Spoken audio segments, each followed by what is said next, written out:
അല്ലാഹുവിന്റെ പ്രവാചകൻ സല്ലല്ലാഹു അലൈഹി വസല്ലമ തങ്ങൾ അവിടെ നമുക്ക് പ്രവാചകനെ പഠിപ്പിച്ചു തന്നിട്ടുണ്ട്. ആ പ്രവാചകന്റെ സുന്നത്തുകൾ ജീവിതത്തിൽ മുറുകെ പിടിക്കുമ്പോഴാണ് ആ പ്രവാചകനോടുള്ള മഹബ്ബത്ത് ശരിയാകുന്നത്.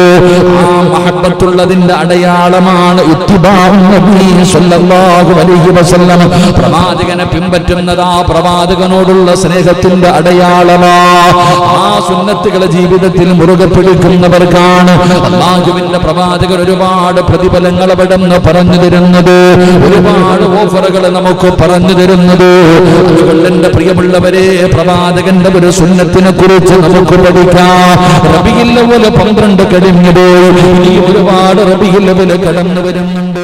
പക്ഷേ ഓരോ റബീഉൽ അവ്വൽ കടന്നു വരുമ്പോഴും അല്ലാഹുവിന്റെ പ്രവാചകന്റെ മധുഗുണം അവിടെ പുകഴ്ത്തലും അവിടെ വാഴ്ത്തലും അവിടുത്തെ പറയലും പടച്ചവനെ ആ പ്രവാചകനെ കുറിച്ചുള്ള അലയലുകൾ ലോകത്തിന്റെ നാനാഭാഗങ്ങളിൽ നിന്ന് അന്തരീക്ഷത്തിലേക്ക് ഇങ്ങനെ ഉയരുമ്പോ കേവലം 12 ദിവസം കൊണ്ട് പറഞ്ഞു അവസാനിപ്പിക്കാനുള്ളതല്ല. അതുകൊണ്ട് എന്റെ പ്രിയപ്പെട്ടവരോട് പറയുകയാണ്, ആ പ്രവാചകന്റെ സുന്നത്തിനെ കുറിച്ച് പഠിക്കാം. ആ പ്രവാചകന്റെ ഒരു സുന്നത്ത് ജീവിതത്തിൽ ചെയ്യാൻ തീരുമാനിക്കൂ. എന്റെ പ്രിയമുള്ള സഹോദരങ്ങളെ, ഏതൊരു നല്ല കാര്യത്തിന്റെയും തുടക്കം അല്ലാഹുവിന്റെ നാമം കൊണ്ടായിരിക്കണം. ഏതൊരു നല്ല കാര്യം ചെയ്യുമ്പോഴും ആ നല്ല കാര്യത്തിന്റെ തുടക്കം എങ്ങനെയായിരിക്കണം? അല്ലാഹുവിന്റെ നാമം കൊണ്ടായിരിക്കണം എന്നത് ഇസ്ലാമിൽ ഏറെ ശ്രേഷ്ഠതയുള്ള കാര്യമാണ്. ഏതൊരു നല്ല കാര്യം ചെയ്യാൻ തുടങ്ങുമ്പോഴും അല്ലാഹുവിന്റെ നാമം കൊണ്ട്, അല്ലാഹുവിന്റെ നാമം കൊണ്ട് വേണം ഏതൊരു നല്ല കാര്യവും തുടങ്ങാൻ. എങ്ങനെയാണ് അല്ലാഹുവിന്റെ നാമം കൊണ്ട് തുടങ്ങുന്നത്? ബിസ്മില്ലാഹിർ റഹ്മാനിർ റഹീം. അല്ലാഹുവിനെ സ്തുതിച്ചുകൊണ്ട് വേണം ഏതൊരു കാര്യവും തുടങ്ങാൻ. അതിന് വല്ലാത്ത ശ്രേഷ്ഠതയുണ്ടല്ലോ. അതായത് ഏതൊരു നല്ല കാര്യവും ബിസ്മില്ല കൊണ്ട് വേണം തുടങ്ങാൻ. അല്ലാഹുവിന്റെ നാമം പറഞ്ഞുകൊണ്ട് വേണം ഏതൊരു കാര്യവും തുടങ്ങേണ്ടത്. അതിന് വല്ലാത്ത ശ്രേഷ്ഠതയാണ്. അല്ലാഹു പഠിക്കാൻ ഭാഗ്യം നൽകി അനുഗ്രഹിക്കുമാറാകട്ടെ. ഒരുപാട് നല്ല കാര്യങ്ങൾ പഠിച്ചു, അൽഹംദുലില്ലാഹ്, മാഷാ അല്ലാഹ്, തവക്കൽതു അലല്ലാഹ്, ഇൻഷാ അല്ലാഹ്. ഇതിന്റെയൊക്കെ ഒരുപാട് പ്രതിഫലങ്ങൾ നമ്മൾ പഠിച്ചു. എങ്കിൽ ഏതൊരു കാര്യം, ഏതൊരു നല്ല കാര്യം തുടങ്ങുമ്പോഴും അല്ലാഹുവിന്റെ നാമം കൊണ്ട് തുടങ്ങൽ വലിയ ഒരു ശ്രേഷ്ഠതയുള്ള അമല. അല്ലാഹു ചെയ്യാൻ ഭാഗ്യം തരുമാറാകട്ടെ. അല്ലാഹു ഭാഗ്യം തരുമാറാകട്ടെ. എന്തപ്പോൾ ഒരു വലിയ ഉഷാറില്ല ഇന്നത്തെ ദിവസം? AC ഇട്ടത് കൊണ്ടാണോ? ഇൻഷാ അല്ലാഹ്, അൽഹംദുലില്ലാഹ്. അല്ലാഹു നമുക്ക് ഈമാൻ നൽകുമാറാകട്ടെ. ഏതൊരു നല്ല കാര്യം ചെയ്യുമ്പോഴും അല്ലാഹുവിന്റെ നാമം കൊണ്ട് തുടങ്ങണം. എന്ന് പറഞ്ഞാൽ എന്തുകൊണ്ട് തുടങ്ങണം? പറ, പോരാ, ഉറക്കെ. ബിസ്മി പറഞ്ഞുകൊണ്ട് തുടങ്ങണം. എന്റെ പ്രിയപ്പെട്ട സഹോദരങ്ങളെ, തെളിവ്, നിങ്ങൾ എല്ലാത്തിനും തെളിവ് ചോദിക്കുന്ന കാലമാണല്ലോ. എന്റെ പ്രിയപ്പെട്ട സഹോദരങ്ങളെ, എന്തൊരു പരിശുദ്ധമായ ഖുർആൻ എടുക്ക്, അള്ളാഹുവിന്റെ വിശുദ്ധമായ ഖുർആൻ എടുത്ത് നോക്ക്. ആ ഖുർആനിലെ ആദ്യത്തെ ആയത്തേതാ? ആ പരിശുദ്ധമായ ഖുർആനിലെ ഒന്നാമത്തെ ആയത്തേതാ? അല്ലാഹുവിന്റെ പരിശുദ്ധമായ ഖുർആൻ. ആ ഖുർആൻ കടന്നു വന്നപ്പോഴാണ് ലോകത്തുണ്ടായിരുന്ന, മുൻകാലത്തുണ്ടായിരുന്ന തൗറാത്തും ഇൻജീലും സബൂറും എല്ലാ ഗ്രന്ഥങ്ങളും അവിടെ നിന്ന് അസ്ഥിരപ്പെട്ടു പോയത്. അല്ലാഹുവിന്റെ വിശുദ്ധമായ ഖുർആൻ ഇറങ്ങിയപ്പോഴാണ് നമ്മൾക്ക് അതിന്റെ ശ്രേഷ്ഠതയും മഹത്വവും നമ്മളിൽ പലർക്കും തിരിയൂല. ലൗ അൻസൽനാ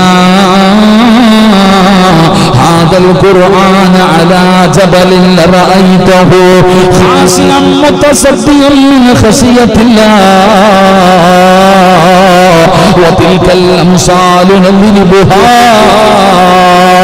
അല്ലാഹുവിന്റെ പരിശുദ്ധമായ ഖുർആൻ വിടന്ന് പറയുകയാണ്, നമ്മളുടെ വീടിന്റെ അലമാരിക്കകത്തിരിക്കുന്ന, അലമാരിയുടെ മുകളിലിരിക്കുന്ന, ടിവിയുടെ അടിയിലിരിക്കുന്ന ആ പൊടിയൊക്കെ അടിച്ചിരിക്കുന്ന പരിശുദ്ധമായ ഖുർആൻ, അതിന്റെ ശ്രേഷ്ഠതയെ കുറിച്ച്, അതിനോടുള്ള ബഹുമാനത്തെ കുറിച്ച് അല്ലാഹുവിന്റെ ഖുർആൻ പറയുന്നു. അതെങ്ങാനും ഒരു പർവ്വതത്തിന്റെ മുകളിലോ, ഒരു പർവ്വതത്തിന്റെ മുകളിലാണ് അല്ലാഹുവിന്റെ പരിശുദ്ധമായ ഖുർആൻ ഇറങ്ങിയതെങ്കിലോ ആ ഖുർആൻ ഇറങ്ങുന്നതിൽ പേടിച്ചിട്ട് ആ പർവ്വതങ്ങൾ പോലും ധൂളികളായി പോകുമായിരുന്നു എന്ന് ഖുർആൻ പറയുമ്പോ ആ പരിശുദ്ധമായ ഖുർആനിന്റെ ഒന്നാമത്തെ ആയത്തേതാ?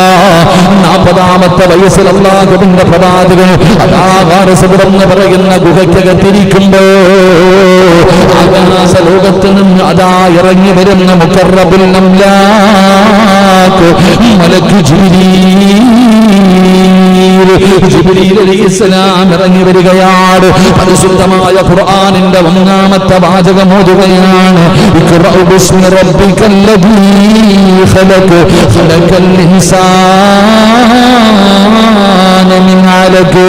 പരിശുദ്ധമായ ഖുർആനിന്റെ 6000-ൽ പരം വരുന്ന ആയത്തുകള്, 114 അധ്യായങ്ങള്. ആ പരിശുദ്ധമായ ഖുർആനിന്റെ ഒന്നാമത്തെ ആയത്താണ് ഇഖ്റഉ ബിസ്മി റബ്ബിക്കല്ലദീ ഖലഖ്. അല്ലാഹു പറയുന്നതെന്നറിയുമോ? സൃഷ്ടാവായ നിന്റെ രക്ഷിതാവിന്റെ നാമത്തിൽ നീ വായിക്കുക. അല്ലാഹുവിന്റെ ഖുർആൻ, പരിശുദ്ധമായ ഖുർആനിന്റെ ഒന്നാമത്തെ ആയത്തിന്റെ അർത്ഥം എന്തെന്നറിയുമോ? സൃഷ്ടാവായ നിന്റെ രക്ഷിതാവിന്റെ നാമത്തിൽ നീ വായിക്കൂ. രക്ഷിതാവിന്റെ നാമം, അല്ലാഹുവിന്റെ നാമം പറഞ്ഞുകൊണ്ടാണ്, അല്ലാഹുവിനെ സ്മരിച്ചുകൊണ്ടാണ് അല്ലാഹുവിന്റെ നാമത്തിൽ വായിക്കുക എന്നാണ് വിശുദ്ധമായ ഖുർആനിൽ ആദ്യമായി അവതരിച്ച ആയത്ത്. അവിടുന്ന് ആരംഭിക്കുന്നത് അല്ലാഹുവിന്റെ നാമത്തിലായിരിക്കണം പരിശുദ്ധമായ ഖുർആൻ ഓതേണ്ടത്. ഇത് തന്നെയാണ് ഏറ്റവും വലിയ തെളിവ്.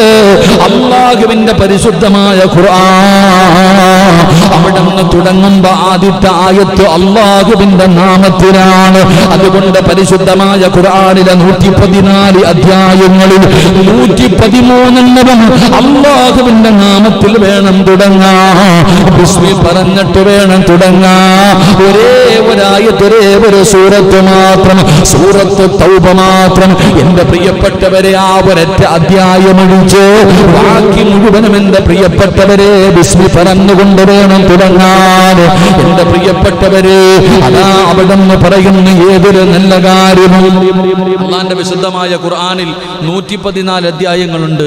അതിലെ 113 ബിസ്മി പറഞ്ഞുകൊണ്ട് അല്ലാഹുവിന്റെ നാമം പറഞ്ഞുകൊണ്ട് വേണം തുടങ്ങാൻ. അല്ലാഹു നമുക്ക് ഈമാൻ നൽകുമാറാകട്ടെ. ഒരു സൂറത്ത് മാത്രം എന്ത് ചെയ്യാൻ പാടില്ല? അവിടെ അഊദു ബില്ലാഹി മിനശ് ശൈത്വാനിർ റജീം ബിസ്മി പറയാൻ പാടില്ല.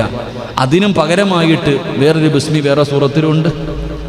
നമ്മൾ പറയേണ്ട 114 ബിസ്മി ഖുർആനിലുണ്ട്. ആ സൂറത്തിലില്ലെങ്കിൽ വേറെ അധ്യായത്തിലുണ്ട്. അപ്പൊ അള്ളാഹുവിന്റെ പരിശുദ്ധമായ ഖുർആൻ, ആ ഖുർആനിന്റെ തുടക്കം പോലും അള്ളാഹുവിന്റെ നാമത്തിൽ വായിക്കാനാ പറഞ്ഞേ. എന്റെ പ്രിയപ്പെട്ട സഹോദരങ്ങളെ, ഏതൊരു നല്ല കാര്യം തുടങ്ങുമ്പോഴും അത് ബിസ്മില്ല, അള്ളാഹുവിന്റെ നാമം കൊണ്ടാണ് ആരംഭിക്കേണ്ടത്.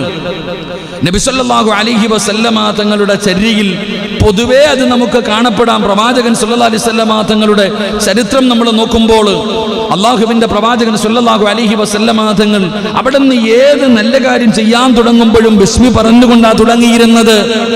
നന്മകൾ ലഭിക്കാൻ, നന്മകൾ ആ പറയുന്നതിലൂടെ ഒരുപാട് നന്മകൾ നമുക്ക് നേടാൻ കഴിയുന്നു, ഒരുപാട് പ്രതിഫലങ്ങൾ നേടിയെടുക്കാൻ കഴിയുന്ന കാര്യമാണ്. അള്ളാഹുവിന്റെ നാമത്തിൽ തുടങ്ങുന്ന കാര്യങ്ങളിൽ എന്തിനാണ് അള്ളാഹുവിന്റെ നാമം പറഞ്ഞുകൊണ്ട് തുടങ്ങുന്നത്? അള്ളാഹുവിന്റെ നാമം പറഞ്ഞുകൊണ്ട് തുടങ്ങിയാൽ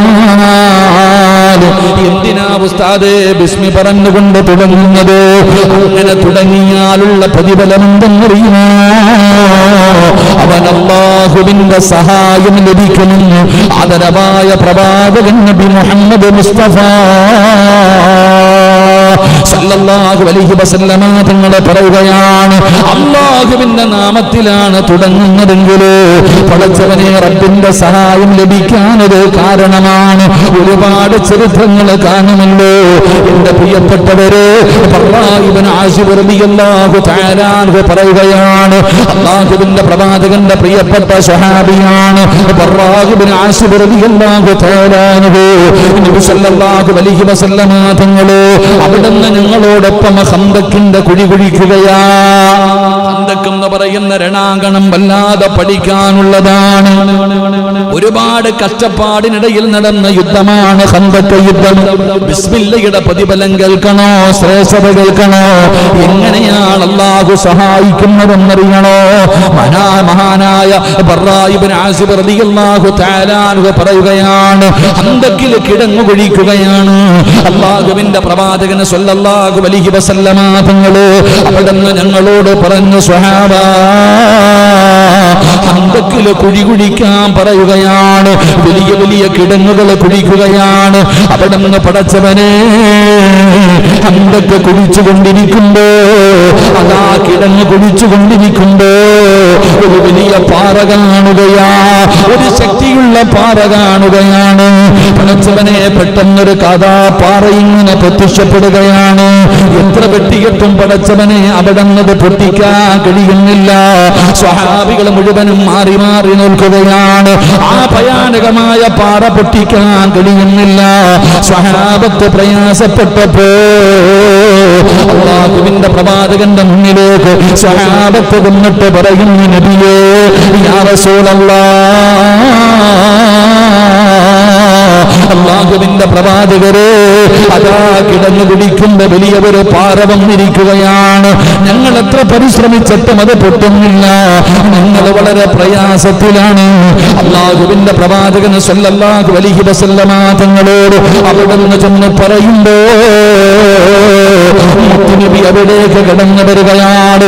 തന്റെ സറഫാക്കപ്പെട്ട ശരീരത്തിൽ നിന്ന് വസ്ത്രമങ്ങ് ഊരി മാറ്റുകയാണ്. പാറക്കല്ലിന്റെ ഭാഗത്തേക്ക് കടന്നു വന്നു.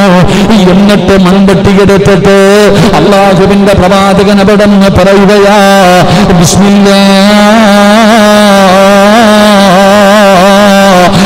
പറഞ്ഞുകൊണ്ട് പടച്ച റബ്ബിന്റെ നാമം പറഞ്ഞിട്ട് അല്ലാഹുവിന്റെ പ്രവാചകൻ തന്റെ കയ്യിലിരുന്ന ആയുധം കൊണ്ട് പാറക്കല്ലിന്റെ മുകളിലേക്ക് അടിക്കുമ്പോ അല്ലാഹുവേ, മൂന്നിലെ ഒരു ഭാഗമങ്ങ് പൊട്ടുകയാണ്. ആ പാറയുടെ മൂന്നിലെ ഒരു ഭാഗമങ്ങ് പൊട്ടുകയാ. അല്ലാഹുവിന്റെ റസൂല് വിളിച്ചു പറഞ്ഞു, അല്ലാഹു അക്ബർ, അല്ലാഹു അക്ബർ. ബിസ്മി പറഞ്ഞുകൊണ്ട് പാറയുടെ മുകളിലേക്ക് അടിക്കുമ്പോ പാറയുടെ മൂന്നിലെ ഒരു ഭാഗമങ്ങ് ഇളകി മാറുകയാണ്. അല്ലാഹുവിന്റെ റസൂൽ അവിടുന്ന് അല്ലാഹു അക്ബർ എന്ന് പറയുകയാ. എന്നിട്ട് പറയുകയാ, ഷാമിന്റെ ഖജനാവുകൾ എനിക്ക് നൽകപ്പെട്ടിരിക്കുന്നു സ്വഹാബ. അതാ ഷാമെന്ന് പറയുന്ന രാജ്യത്തിന്റെ അധികാരമുണ്ടല്ലോ, അവിടുത്തെ ഖജനാവിന്റെ താക്കോലുണ്ടല്ലോ, എനിക്കിതിനകത്ത് കാണാ സ്വഹാബ. അല്ലാഹുവിന്റെ റസൂല് പറയുന്നു, അല്ലാഹുവിനെ സത്യം, ഷാമിലെ ചുവന്ന കൊട്ടാരങ്ങൾ ഈ സ്ഥലത്ത് ഞാൻ കാണുന്നു സ്വഹാബ. ഷാമിന്റെ ഖജനാവിന്റെ താക്കോലുകളും അതിന്റെ ചുമന്ന കൊട്ടാരങ്ങളും ഈ പാറ ഇളക്കിയപ്പോൾ ഇതിനകത്ത് എനിക്ക് കാണാ സ്വഹാബ. അല്ലാഹുവിന്റെ പ്രവാചകന് സല്ലല്ലാഹു അലൈഹി വസല്ലമ തങ്ങള് ബിസ്മി പറഞ്ഞുകൊണ്ട് രണ്ടാമതും പാറയുടെ മുകളിലേക്ക് അടിക്കുകയാണ്. റബ്ബേ, അതാ മൂന്നിൽ രണ്ടാമത്തെ ഭാഗവും അവിടെ നിന്ന് പൊട്ടുകയാണ്. എന്നിട്ട് പ്രവാചകൻ വിളിച്ചു പറഞ്ഞു, അല്ലാഹു അക്ബർ, പേർഷ്യയുടെ ഖജനാവുകൾ എനിക്ക് നൽകപ്പെട്ടിരിക്കുന്നു. അല്ലാഹുവിൽ സത്യം, അവിടുത്തെ പട്ടണങ്ങളും വെളുത്ത കൊട്ടാരങ്ങളും ഈ സ്ഥലത്ത് ഞാൻ കാണുന്ന സ്വഹാബ. പേർഷ്യയുടെ അധികാരം അല്ലാഹുവിന്റെ റസൂലിന്റെ കയ്യിലേക്ക് വരുമെന്ന് ആ പാറ പൊട്ടിപ്പിളരുമ്പോ പ്രവാചകൻ അവിടെ നിന്ന് കാണുകയാ. മൂന്നാമതും മുത്തുനബി ബിസ്മി പറഞ്ഞു. എന്നിട്ട് മൂന്നാമതും അടിക്കുമ്പോ പാറയുടെ ബാക്കിയുള്ള ഭാഗങ്ങൾ മുഴുവനും ഇളകി മാറുകയാണ്. അപ്പോഴും വിളിച്ചു പറഞ്ഞു, അല്ലാഹു അക്ബർ, യമനിന്റെ ഖജനാവ് നൽകപ്പെട്ടിരിക്കുന്നു. അല്ലാഹുവിൽ സത്യം, സൻആനിലെ കവാടങ്ങൾ ഈ സ്ഥലത്ത് ഞാൻ കാണുന്നു സ്വഹാബ. എന്റെ പ്രിയപ്പെട്ടവര്, മുത്തുനബി അവിടെ നിന്ന് അല്ലാഹുവിന്റെ നാമം പറഞ്ഞിട്ടടിച്ചപ്പോ മുത്തുനബിക്ക് അവിടെ നിന്ന് പേർഷ്യയുടെ അധികാരം, അതുപോലെ തന്നെ പടച്ചവനെ യമനിന്റെ അധികാരം, അതുപോലെ തന്നെ പടച്ചവനെ സൻആൻ എന്ന് പറയുന്ന നാടിന്റെ അധികാരം, ഇതൊക്കെ മുത്തുനബിയുടെ കയ്യിൽ വരുമെന്ന് അവിടെ നിന്ന് അല്ലാഹു കാണിച്ചു കൊടുത്തെന്ന് മഹാനായ നബി മുഹമ്മദ് മുസ്തഫ മുസ്തഫ സല്ലല്ലാഹു അലൈഹി വസല്ലമ തങ്ങൾ പറഞ്ഞു തരുമ്പോ ബിസ്മി പറഞ്ഞിട്ടടിച്ചപ്പോൾ അല്ലാഹുവിന്റെ നാമം പറഞ്ഞിട്ട് പാറയുടെ മുകളിലേക്ക് അടിച്ചപ്പോ അത് പൊട്ടി മാറുന്നത് മാത്രമല്ല അല്ലാഹുവിന്റെ സഹായം അവിടെ നിന്ന് കാണിച്ചു കൊടുക്കുകയാ. അതുകൊണ്ട് എൻ്റെ പ്രിയമുള്ളവരെ, നാം ഏതൊരു കാര്യം ചെയ്യുമ്പോഴും അല്ലാഹുവിനെ കുറിച്ചുള്ള ഓർമ്മയുണ്ടാകണം. അത് എന്തുമാകട്ടെ, ഭക്ഷണം കഴിക്കുന്ന സമയത്താകട്ടെ, പള്ളിയിൽ കയറുന്ന സമയത്താകട്ടെ, വാഹനത്തിൽ കയറുന്ന സമയത്താകട്ടെ, വീടിന്റെ അകത്ത് കയറുന്ന സമയത്താകട്ടെ, ബാത്റൂമിനകത്ത് കയറുന്ന സമയമാകട്ടെ, നിന്റെ ജീവിതത്തിൽ നിന്റെ ഭാര്യയുടെ കൂടെ കിടപ്പറയിൽ കിടക്കുന്ന സമയമാകട്ടെ, അല്ലാഹുവിന്റെ പരിശുദ്ധമായ ഖുർആൻ ഓതുന്ന സമയമാകട്ടെ, സാമ്പത്തിക ഇടപാടുകൾ നടത്തുന്ന സമയമാകട്ടെ, കച്ചവടത്തിന് വേണ്ടി കടയിലേക്ക് കയറുന്ന സമയമാകട്ടെ, ബിസിനസിന് വേണ്ടി വീട് വിട്ടിറങ്ങുന്ന സമയമാകട്ടെ, യാത്രയ്ക്ക് വേണ്ടി പുറപ്പെടുന്ന സമയമാകട്ടെ, നിന്റെ ജീവിതത്തിലെ ഏത് നല്ല കാര്യം ചെയ്യുമ്പോഴും നീ അല്ലാഹനെ ഓർക്കണേ, അല്ലാഹന്റെ നാമം പറയണേ. അല്ലാഹുവിന്റെ സഹായം നിനക്ക് ലഭിക്കുമെന്ന് ആദരവായ പ്രവാചകൻ നബി മുഹമ്മദ് മുസ്തഫ സല്ലല്ലാഹു അലൈഹി വസല്ലമ തങ്ങൾ പറയുമ്പോ, എൻ്റെ പ്രിയപ്പെട്ടവരെ, അല്ലാഹുവിനെ കുറിച്ച് ഓർമ്മയുണ്ടാകാനാണ്. അത് നമുക്ക് കൂടുതൽ ഉപകാരം ചെയ്യുന്ന കാര്യമാണ്. ഒരു സദസ്സിലാണെങ്കിലും ഒരു സദസ്സിൽ പോലുമാണെങ്കിലും നമ്മൾ എത്രയും പേര് ഒരുമിച്ച് കൂടിയല്ലോ, അല്ലാഹുവിനെ കുറിച്ചുള്ള ഓർമ്മ ഈ സദസ്സിൽ വേണമല്ലോ. അല്ലാഹനെ കുറിച്ച് പറയണമല്ലോ. അല്ലാഹുവിനെ കുറിച്ച് സ്മരിക്കാത്ത മജ്ലിസ് അല്ലാഹുവിന് ഇഷ്ടമല്ലെന്ന് നബി മുഹമ്മദ് മുസ്തഫ സല്ലല്ലാഹു അലൈഹി വസല്ലമ തങ്ങൾ പറയുമ്പോ, അതുകൊണ്ടാണ് ഒരു മജ്ലിസിൽ ഒരുമിച്ച് കൂടിയിട്ട് അവിടെ നിന്ന് പിരിയുമ്പോ അല്ലാഹുവിനോട് ദുആ ചെയ്യണം, അല്ലാഹുവിനോട് ദുആ ചെയ്യണം. മഹാനായ നബി മുഹമ്മദ് മുസ്തഫ സല്ലല്ലാഹു അലൈഹി വസല്ലമ തങ്ങൾ അവിടെ നിന്ന് പ്രത്യേകമായിട്ടൊരു ദുആ തന്നെ പഠിപ്പിച്ചു തരുന്നുണ്ട്. അല്ലാഹുവിന്റെ റസൂൽ അവിടെ നിന്ന് പഠിപ്പിച്ചു തരുന്നുണ്ട്. അതുകൊണ്ട് എൻ്റെ പ്രിയമുള്ള സഹോദരങ്ങള്, അതുമാത്രമല്ല, യഥാ പിശാചിന്റെ ഇടപെടലിൽ നിന്നുള്ള കാവലും നിനക്ക് ലഭിക്കുമെന്ന് നബി മുഹമ്മദ് മുസ്തഫ സല്ലല്ലാഹു അലൈഹി വസല്ലം അവിടെ നിന്ന് പറഞ്ഞു, അല്ലാഹുവിന്റെ സഹായം നിനക്ക് ലഭിക്കും, അല്ലാഹുവിന്റെ സഹായം നിനക്ക് ലഭിക്കും. പൈശാചിക ഉപദ്രവങ്ങളിൽ നിന്നുള്ള കാവലും ഈ ബിസ്മി പറയുന്നതിലൂടെ നിനക്ക് നേടിയെടുക്കാൻ കഴിയുമെന്ന് ആദരവായ പ്രവാചകൻ നബി മുഹമ്മദ് മുസ്തഫ സല്ലല്ലാഹു അലൈഹി വസല്ലം. അല്ലാഹു നമുക്ക് പഠിക്കാൻ ഭാഗ്യം നൽകുമാറാകട്ടെ, അല്ലാഹു നമുക്ക് പഠിക്കാൻ ഭാഗ്യം നൽകുമാറാകട്ടെ.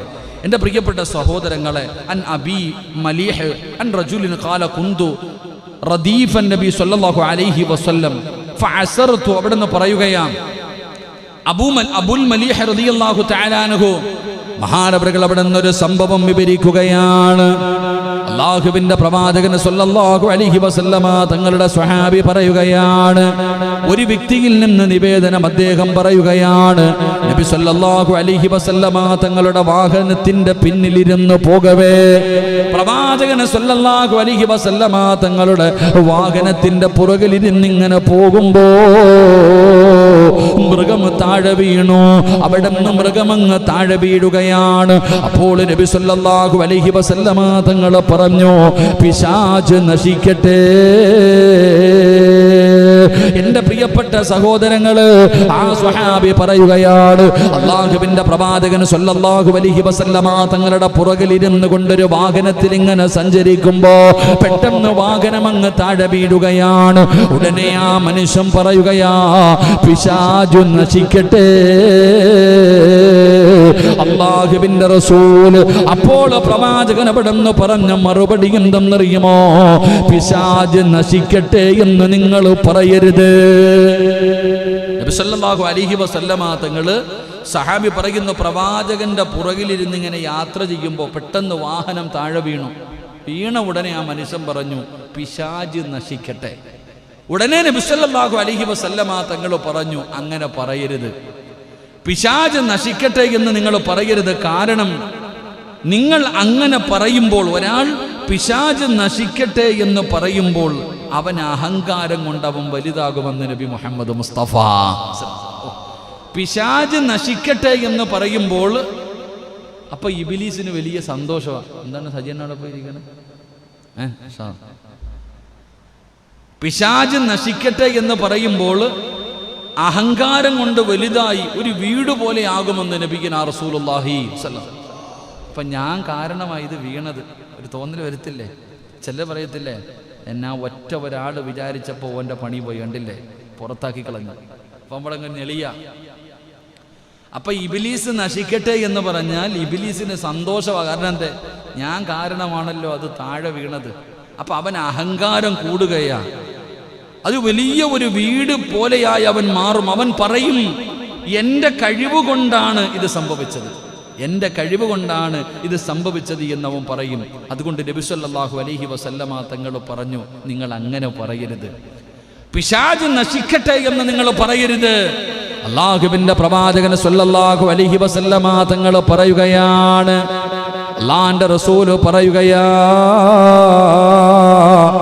അവിടെന്ന് പറയുന്നു, വയഖൂലു ബിഖുവതി വലാകിൻ ഖുൽ ബിസ്മില്ലാഹ് ഫഇന്നക ഇദാ ഖുൽത ദാലിക തസാഅറ ഹത്താ യകൂനു മിസ്ലു ദുബാബ്. അല്ലാഹുവിന്റെ പ്രവാചകൻ സല്ലല്ലാഹു അലൈഹി വസല്ലമ തങ്ങൾ പറയുകയാണ്, നിങ്ങൾ ഇബ്ലീസ് നശിക്കട്ടെ എന്ന് പറഞ്ഞ അവൻ അഹങ്കാരം കൂടുകയാണ്. എൻ്റെ കഴിവ് കൊണ്ടാണ് ഇങ്ങനെ സംഭവിച്ചതെന്നുള്ള തോന്നൽ വരികയാണ്. അവൻ അഹങ്കാരം കൂടുകയാ. അപ്പൊ അവന് വലുതാവുകയാണ്, അവന് ധൈര്യമുണ്ടാവുകയാണ്. അതുകൊണ്ട് നിങ്ങൾ അങ്ങനെ പറയല്ലേ. പിന്നെ എന്തു പറയണമെന്നറിയുമോ? എന്തെങ്കിലും താഴെ വീണു പോയാൽ, എന്തെങ്കിലും പ്രയാസം വന്നു പോയാ നിങ്ങൾ പറയണം ബിസ്മില്ലാഹ് എന്ന് നിങ്ങൾ പറയണേ, എന്ന് നിങ്ങൾ പറയണേ. കാരണം എന്തെന്നറിയുമോ? നിശ്ചയം നിങ്ങൾ അങ്ങനെ പറയുമ്പോ പിശാച് ചെറുതായി ഒരു ഈച്ചയോളം ആയി പോകുമെന്ന് നബി മുഹമ്മദ് മുസ്തഫ സല്ലല്ലാഹു അലൈഹി വസല്ലമ തങ്ങൾ പറയുന്ന, ഒരു സാധനം താഴെ വീഴുമ്പോ നശിച്ചത് ഇബ്ലീസ് നശിക്കട്ടെ എന്നല്ല. അങ്ങനെ പറയുമ്പോൾ അവന് തോന്നുന്നത് ഇത് താഴെ വീഴ്ത്തിച്ചത് ഞാനാ, എൻ്റെ കഴിവ് കൊണ്ടാണ് ഇത് താഴെ വീണത്. അപ്പൊ അവൻ അഹങ്കാരം തോന്നും. മറിച്ച് എന്തെങ്കിലും ഒന്ന് സംഭവിക്കുന്ന സമയത്ത് ബിസ്മില്ലാഹിർ റഹ്മാനിർ റഹീം എന്ന് പറഞ്ഞ അവനങ്ങ് ചെറുതാകും. എത്രയെന്ന് വെച്ചാൽ ഈച്ചയോളം ആ വലിപ്പത്തിലുള്ളവൻ ഈച്ചയോളം ചെറുതായി അവൻ നിസാരനായി പോകുമെന്ന് മഹാനായ നബിയുനാ റസൂലുള്ളാഹി സ്വല്ലല്ലാഹു അലൈഹി വസല്ലം അവിടെന്ന് പറയുകയാ, നിങ്ങൾ ബിസ്മി പറയണം. ആ ബിസ്മി പറയുന്നതിലൂടെ ഇബ്ലീസ് അങ്ങ് തകരുകയാ, അവൻ വല്ലാതെ തരം താഴ്ന്നു പോവുകയാ. അല്ലാഹുവിന്റെ പ്രവാചകൻ അവിടെന്ന് പറയുകയാണ്, പിശാചിന്റെ കുതന്ത്രങ്ങളിൽ നിന്നുള്ള രക്ഷയ്ക്ക് ബിസ്മില്ലാ എന്ന് പറയുന്നത് പ്രത്യേകം പഠിപ്പിക്കപ്പെട്ട ചില സന്ദർഭങ്ങളുണ്ട്. ഇബ്ലീസിന്റെ ചതിയിൽ നിന്ന് രക്ഷപ്പെടാൻ, അവന്റെ ശർറുകളിൽ നിന്ന് രക്ഷപ്പെടാൻ ബിസ്മില്ല പറയേണ്ട ചില പ്രത്യേകമായ സമയങ്ങളും സന്ദർഭങ്ങളുമുണ്ട്. അത്തരം കാര്യങ്ങൾ പ്രത്യേകം ശ്രദ്ധിക്കണമെന്ന് മഹാനായ നബി മുഹമ്മദ് മുസ്തഫ അല്ലാഹുവിന്റെ റസൂൽ അവിടെന്ന് പറയുന്നു, അങ്ങനെയുള്ള സ്ഥലങ്ങളും സന്ദർഭങ്ങളും നിങ്ങൾ ശ്രദ്ധിക്കണം. അത്തരം കാര്യങ്ങൾ പ്രത്യേകം പരിഗണിക്കണം. ബിസ്മില്ല പറഞ്ഞാൽ പിശാചിന്റെ കുതന്ത്രങ്ങളിൽ നിന്ന് നിങ്ങൾക്ക് സുരക്ഷിതം ലഭിക്കുകയാ. ബിസ്മി പറയുന്നതിലൂടെ അങ്ങനെയുള്ള സന്ദർഭങ്ങളിൽ പടച്ചവൻ നിങ്ങളെ രക്ഷപ്പെടുത്തുകയാണ്. പിശാചി ഇടപെടൽ, അവന്റെ ഇടപാടുകൾ അല്ലാഹു തകർത്ത് കളയുമെന്ന് ആദരവായ പ്രവാചകൻ നബി മുഹമ്മദ് മുസ്തഫ സല്ലല്ലാഹു അലൈഹി വസല്ലം തങ്ങൾ പറയുന്നു, പിശാചിന്റെ സാന്നിധ്യമുള്ള ചില സന്ദർഭങ്ങളുണ്ട്, ചില സമയങ്ങളുണ്ട്, ചില സ്ഥലങ്ങളുണ്ട്. അവിടെ പൈശാചികമായിട്ടുള്ള ഉപദ്രവങ്ങൾ ഉണ്ടാകാൻ സാധ്യത വളരെ കൂടുതലാണ്. അതുകൊണ്ട് അങ്ങനെയുള്ള സമയം നിങ്ങൾ സൂക്ഷിക്കണം. സന്ദർഭവും സ്ഥലവും വരെ പ്രവാചകൻ നമുക്ക് പഠിപ്പിച്ചു തന്നിട്ടുണ്ട്. അള്ളാഹു നമുക്ക് ഈമാൻ നൽകുമാറാകട്ടെ. അപ്പൊ അങ്ങനെയുള്ള സാഹചര്യങ്ങൾ, സന്ദർഭങ്ങളിൽ നമ്മൾ വല്ലാതെ സൂക്ഷിക്കണം. അപ്പൊ നമ്മൾ അള്ളാഹുവിന്റെ നാമം പറയുന്നതിലൂടെ അള്ളാഹുവിന്റെ സംരക്ഷണം നമുക്ക് കിട്ടും. അള്ളാഹുവിന്റെ സംരക്ഷണവും പടച്ച റബ്ബിന്റെ സഹായവും നമുക്ക് കിട്ടും. അങ്ങനെയുള്ള സന്ദർഭം എപ്പോഴാണ്, എന്താണ് നമുക്ക് പഠിക്കാം. എങ്ങനെയാണ് പ്രവാചകൻ സല്ലല്ലാഹു അലൈഹി വസല്ലമ തങ്ങൾ പ്രത്യേകം സൂചിപ്പിച്ചു തന്ന ചില സന്ദർഭങ്ങളും സമയങ്ങളുമുണ്ട്. അതിനെക്കുറിച്ച് പഠിക്കാം. അള്ളാഹു ഭാഗ്യം നൽകുമാറാകട്ടെ. ഇൻഷാ അല്ലാഹ്. എത്ര മണിയായിപ്പോൾ? 10 മണിയായി. ഇൻഷാ അല്ലാഹ് 11:20 എൻ്റെ ട്രെയിന്. 11 നിർത്തിയേക്കും കേട്ടോ. ഇൻഷാ അല്ലാഹ് 1 മണിക്കൂറുണ്ട്. അള്ളാഹു പഠിക്കാൻ ഭാഗ്യം തരുമാറാകട്ടെ. 3 സ്വലാത്ത് സ്വല്ലല്ലാഹു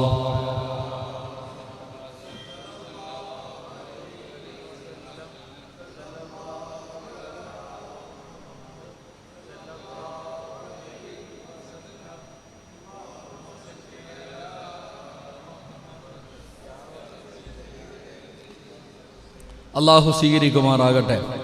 മഹാനായ പ്രവാചകൻ സല്ലല്ലാഹു അലൈഹി വസല്ലമ തങ്ങൾ പറയുകയാണ്, ഏത് സന്ദർഭങ്ങളിലാണ് നമ്മൾ ആ ഇബ്ലീസിന്റെ ചതിയിൽ നിന്ന് രക്ഷപ്പെടാൻ, അവന്റെ കുതന്ത്രങ്ങളിൽ നിന്ന് രക്ഷപ്പെടാൻ അള്ളാഹുവിന്റെ നാമം പറയണമെന്ന് പ്രവാചകൻ സല്ലല്ലാഹു അലൈഹി വസല്ലമ തങ്ങൾ പഠിപ്പിച്ച സ്ഥലങ്ങൾ ഏതാണ്? അൻ ജാബിർ ഇബ്നു അബ്ദില്ലാഹ് റളിയല്ലാഹു തആല അൻഹു അന്നഹു സമിഅ അൻ-നബി സല്ലല്ലാഹു അലൈഹി വസല്ലം യഖൂൽ ഇദാ ദഖല അർ-റജുലു ബൈതഹു ഫദകറല്ലാഹ്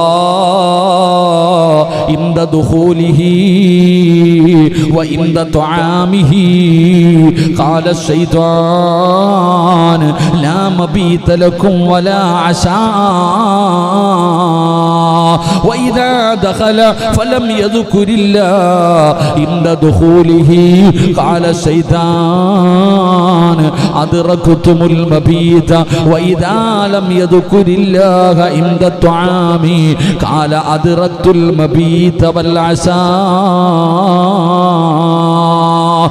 ബിസ്മില്ല പറയേണ്ട 2 സമയങ്ങൾ അല്ലാഹുവിന്റെ റസൂൽ എവിടെന്ന് പറയുകയാണ്. അല്ലാഹുവിന്റെ നാമം പറയാൻ പ്രവാചകൻ പറഞ്ഞു തന്ന 2 സ്ഥലങ്ങൾ ഏതെന്നറിയുമോ?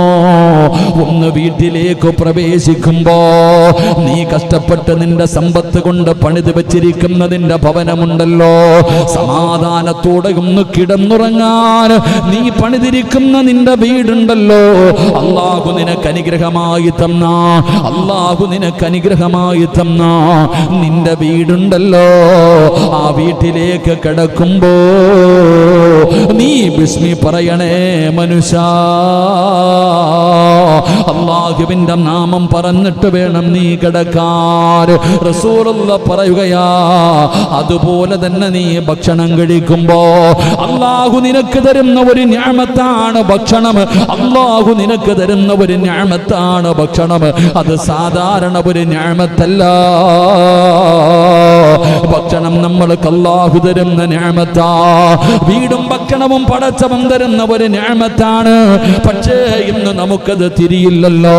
അത് തിരിയണമെങ്കിൽ എൻ്റെ പ്രിയപ്പെട്ടവരെ, അല്ലാഹു തന്ന നിഅമത്താണെന്ന് നിനക്ക് തിരിച്ചറിയണമെങ്കിൽ ഉരുൾപൊട്ടലും വെള്ളപ്പൊക്കവും ഉണ്ടായിട്ട് നിങ്ങളുടെ പരിസരത്തല്ലേ കോട്ടയം, ഈ കോട്ടയത്തിന്റെ പരിസരത്തല്ലേ സഹോദരാ മുണ്ടക്കയവും മുണ്ടക്കയത്തിന്റെ പരിസരങ്ങളല്ല. അതാ പടച്ചവനെ വെള്ളപ്പാച്ചിലിൽ 2 നിലയുള്ള മനോഹരമായ വീടുകൾ പോലെ പടച്ചവനെ വെള്ളത്തിന്റെ അകത്തിങ്ങനെ പുഷ്പം പോലെ വീണങ്ങ് ഒഴുകുകയാണ്.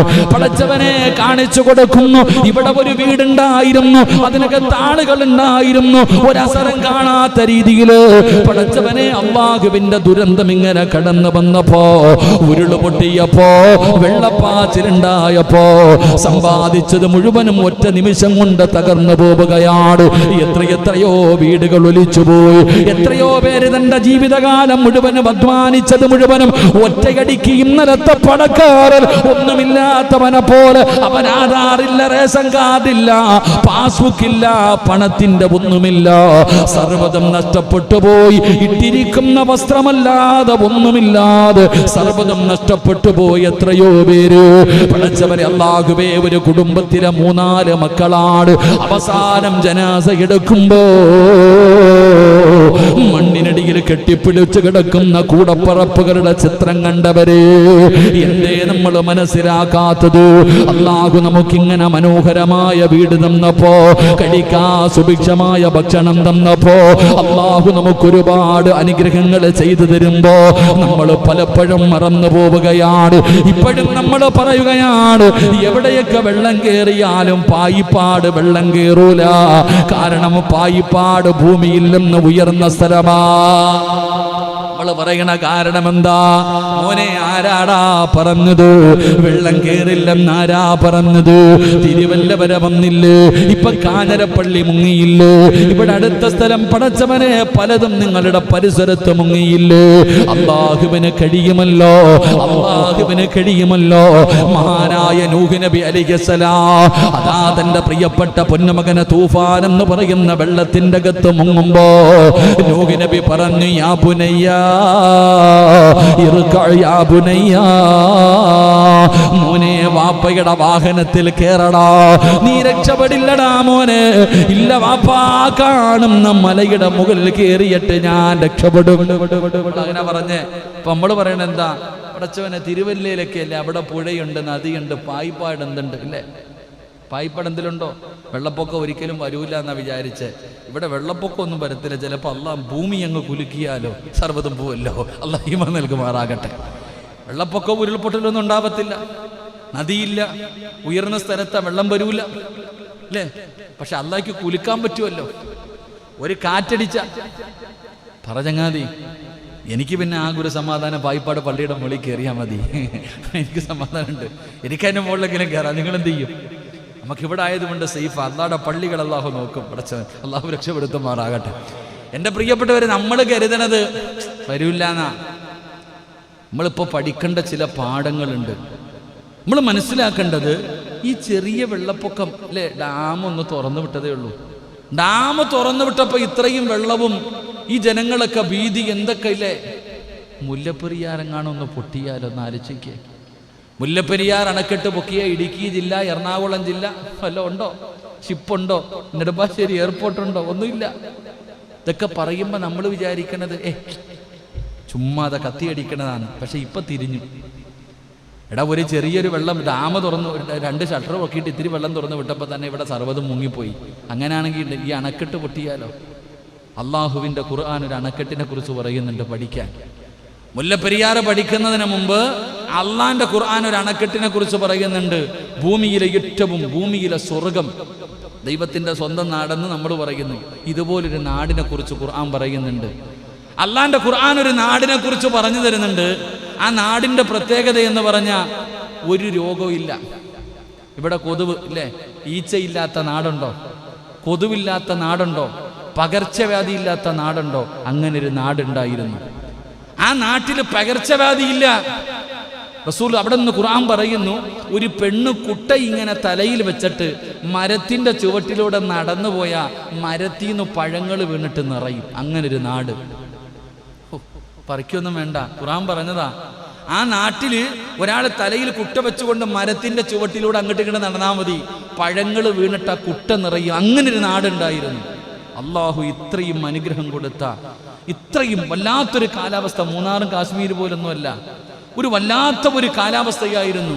അള്ളാഹു ഇത്രയും അനുഗ്രഹം കൊടുത്ത നാട്ടുകാരെ അഹങ്കരിച്ചപ്പോൾ ആ നാട്ടിലെ ഏറ്റവും വലിയ സ്രോതസ്സായ ഒരു ഡാം ഉണ്ടായിരുന്നു. ആ ഡാം അള്ളാഹ് അങ്ങ് തകർത്തു.